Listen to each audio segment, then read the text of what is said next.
Well, we've talked about several things. We've talked about the 5 aggregates, the body, feeling, perception, thoughts, and consciousness that make you up.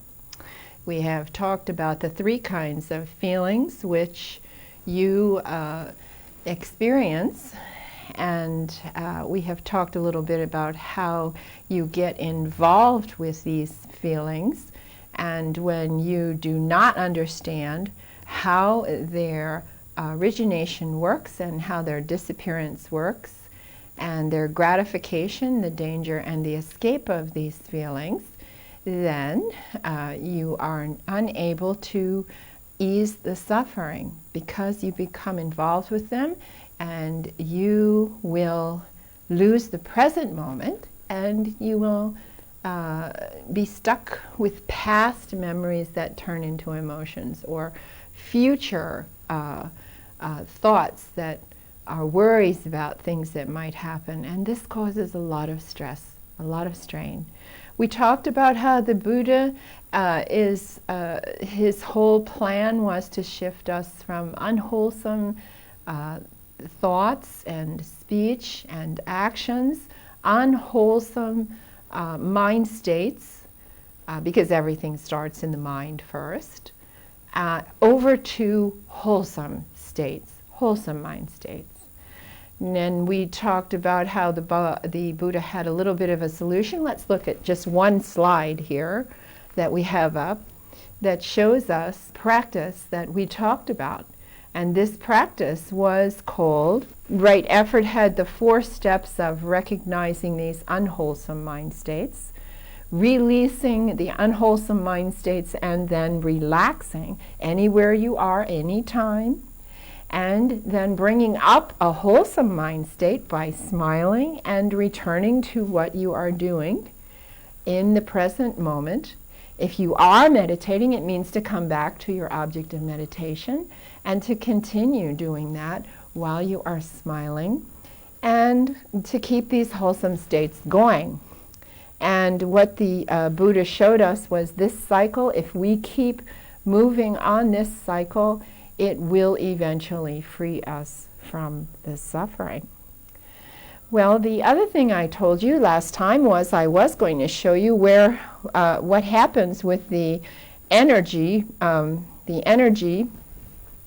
why it gets so moving so fast, and we these cycles of what's happening from the time your 6 sense doors have contact and you experience seeing and hearing and tasting and touching, or the body, seeing, hearing, smelling, tasting, or touching with the body. What happens is, or even with the mind objects, thoughts coming up, and what happens is it's like a runaway train.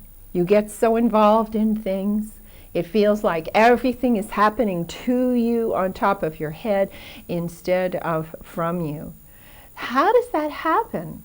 I was going to show you how to understand the energy in the cycle of the arising emotions on this chart right here. It's like you have a car. It works the same way with your car. And you put the key into the ignition of your car, and you turn the key, and contact happens. And the engine starts, that's feeling. When the feeling comes up in first gear of your car, the car jerks forward slightly. And that's when I don't like it, or I like it, happens. And then second gear speeds up a little more, and you get involved with your driving, and that's clinging. And that's the clinging is the story about why you don't like it. All of the concepts, the ideas, the reasons, all of these, even imagination that about why you don't like something, why I don't like it. And then third gear begins to involve the real driving as you're going down a ramp to get onto a highway. And this is your habitual tendency. You always drive the same way when you get onto a highway. And sometimes in life, most of the time, when something happens and we react, we choose the same reaction over and over and over again. And this is a problem. It's a problem for the world because the world is suffering from a great deal of war and strife right now. And that's happening because of habitual tendencies. This is what keeps us, this cycle being born again and again and again. And then the fourth gear of the car is faster still on the highway, and this is the birth of action speeding down onto the highway and taking off. And then what happens? What happens then is your car runs out of gas. And the aging, the sorrow, the lamentation, the pain, the grief, and the despair of being caught alone on the side of the road. And then finally, when someone comes and gives you some gas for your car, that's the death of this event. Well, that's quite a chart. But today, what I wanted to show you was that's how this suffering actually happens and gets moving and moving and churning, and then you can't stop it. One of the things I wanted to tell you was some people wondered, where did this thing about the smile come from? The smile, actually, in Buddhism, I think it goes back to the very first meditation that the Buddha advised us to teach before we got into even right effort. Well, what was that? He told us that we should start by the three pillars. We should start with the three pillars of Buddhism, which are called the Dhamma, the Sila, and the Bhavana. So I want to talk to you today about the Dhamma, the Sila, and the Bhavana, because these are the preparatory steps for you preparing your mind and your body and your heart to prepare it to succeed in the practice of right effort. And many times we have had situations where people have contacted me and they've been in very bad situations in life, and they have been nearly suicidal, or they have been extremely depressed or anxious about something in life. And because of the extreme concern that they have about what's happening to them, and it feels like it's a weight right upon them, one of the first things that I tell them to do is, you know what? You need to smile. And they'll say, what? And I'll say, you need to smile first. And the reason that you need to smile is because you need to lighten up. Because the meditation, no matter what it is that you are practicing, it will not work unless you begin to lighten up. And so what we do with the person is, a lot of times we will tell them to simply start smiling and relax into life more. Take your shoes off. Go for a walk in the sand. Remember what that's like. Remember what it's like to stop and smell the roses. Remember what it's like to just sit down, be quiet, and even just play. Just going to a beach and just making wet sandcastle, drip castles or something. You know, just doing these childlike things is not being childish. It is opening your heart to what is here in life. Try to stop and try to find this. One of the easiest ways in a busy, busy society to just remember what it felt like to be open like that is to start smiling. And your smiling is preparing you for a successful meditation. So this week, what I want you to think about is, I want you to think about just smiling this week. I'll tell you a story. When I sometimes in the forest, when things get hard and there's a storm and there seems like there's a lot of things to clean up and a lot of things to do. You know, I'm in my 60s and I think, what are you doing here? And then I just get like I'm ready to go say to Bhante, you know, I don't know about this. And then the phone will ring. And an adventure will start that sets me up to want to keep going for another year or more. And the one story I remember was Vladimir from Vladivostok in Russia. And Vladimir called on the phone. He called, and on the phone he wanted me to teach him meditation on the phone. But then as we talked a little bit more, it became obvious that he was very, very depressed. And as I listened, he had been through a work accident where he was damaged and could not go to work anymore. So he was living in a situation, if you can imagine, of not being able to sit more than a half an hour, not being able to walk more than half an hour, and you had to stop and change position. But the worst one was trying to go to sleep at night with someone taking care of him by the bed and staying in the room and turning him every half hour so that he would not become paralyzed. I couldn't even fathom this man's life. It was so difficult for him. And that's when I realized he was ready to just hang it up and to leave. He was ready to check out because he was so depressed, and at the heart of the matter, there was no smile. He thought he had nothing to give anyone anymore, nothing of value from him. He had his relatives, many of them had simply gone away, and he was alone. But he sounded in his voice like he really wanted something unique. He needed something to give other people. So what I told him, on the advice of my teacher, was I want you to go and I want you to smile for 1 week. And if you do this, you will have a different perspective of your world. And he thought about it. I didn't know if he would call me back. I said, I want you to do this, and I want you to call me back in a week or two.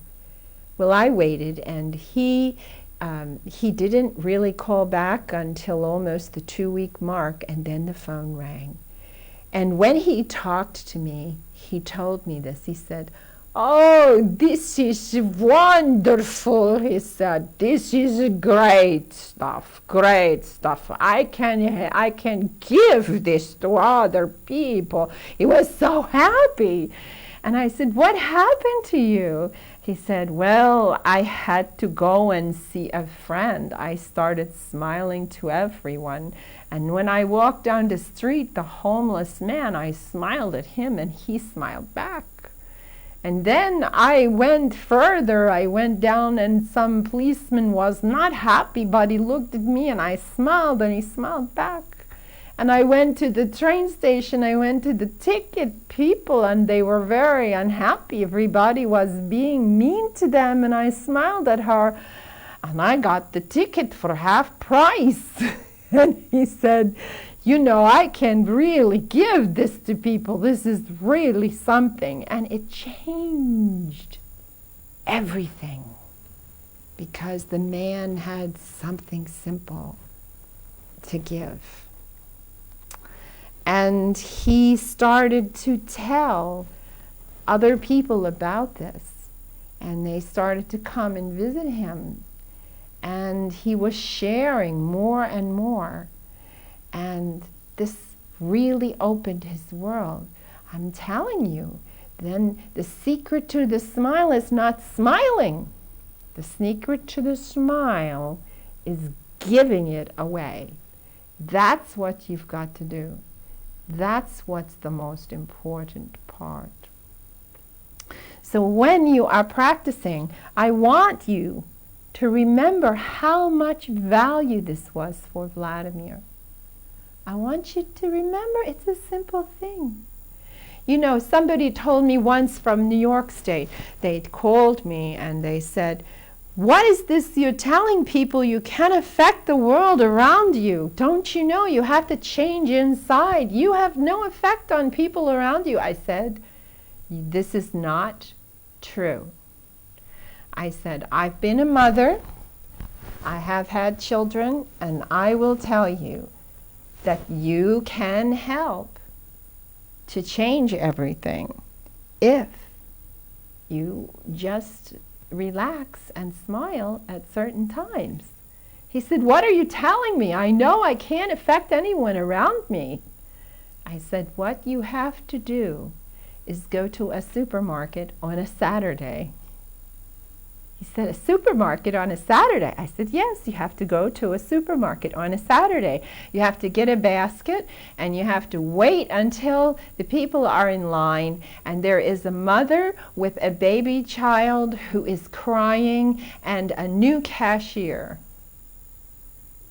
Then what do? He said. I said, you get behind her, and when the baby is crying, you start to smile to the baby and occupy the baby's time.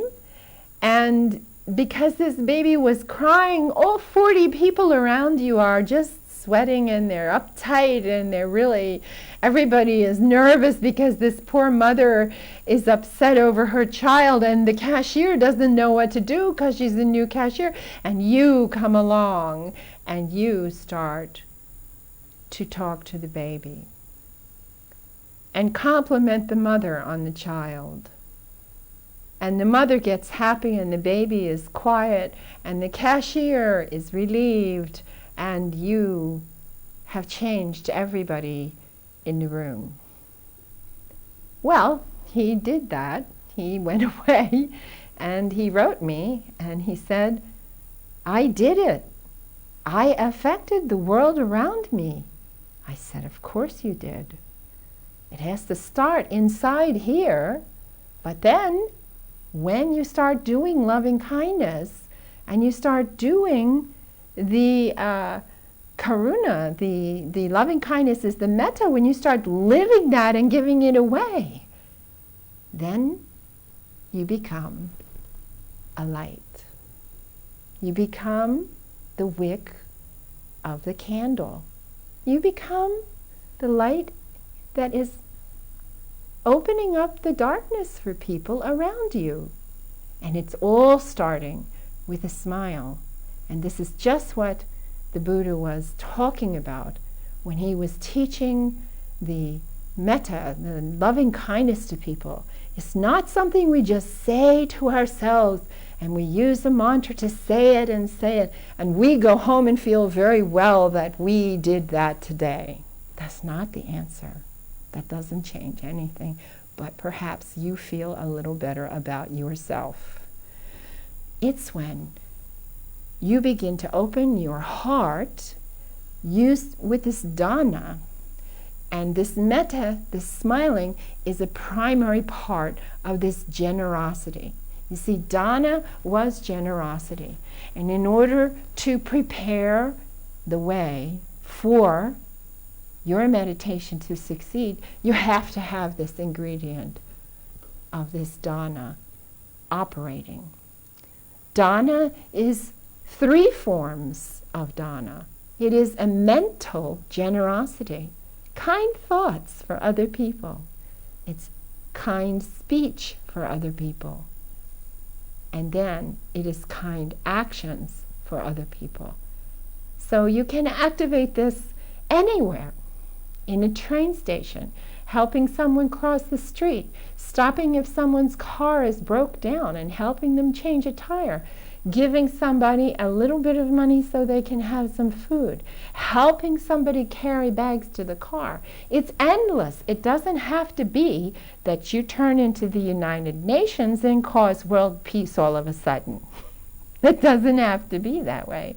But if everybody started behaving this way, and this is one of the reasons, I love Sri Lanka, because the people are so kind and their generosity is near the surface. They are helpful to you. They will try to speak with you, try to help you get where you need to go. And they're so kind and so generous. it is just a wonderful thing to behold. The second kind point we said was these three pillars, was we said generosity first. That was the dana. The next we said sila, and sila are the 5 precepts. And if you don't know the 5 precepts are a guiding form of morality. But it's not just a guiding form of morality. It's something that will make everything work very well. And I tend to go back to the car analogy to show you that these precepts work the same way as a supercar that you have and you really love and you want it to work really well. You have basically in your 5 precepts, you have first of all, no killing or harming of living beings. This is the first precept, okay? Then the second precept is no stealing. No, not taking what is not freely given. This is the way you look at that. You don't want anyone to do that to you. You don't do that to anyone else. The third one is no wrong sexual activity. And this is important to understand. It means don't do anything with someone who is not willing to do it with you, has permission to do it with you, is not too young and living still with their parents. Don't do it with someone else's mate, and don't do anything that's going to cause painful feelings to arise that are mental or physical in you, the other person, or people around you. Don't do this, because you don't want anyone to ever do this to you either. Do not lie. But it's not just do not lie. Do not lie. Do not get involved with gossip, and do not slander. Gossip is talking about things when somebody is not around and talking about the person, you don't know if it's true or not. Slander is when you talk about something for the purpose of dividing people up. Do not do this, because this is very bad karma coming back around to you.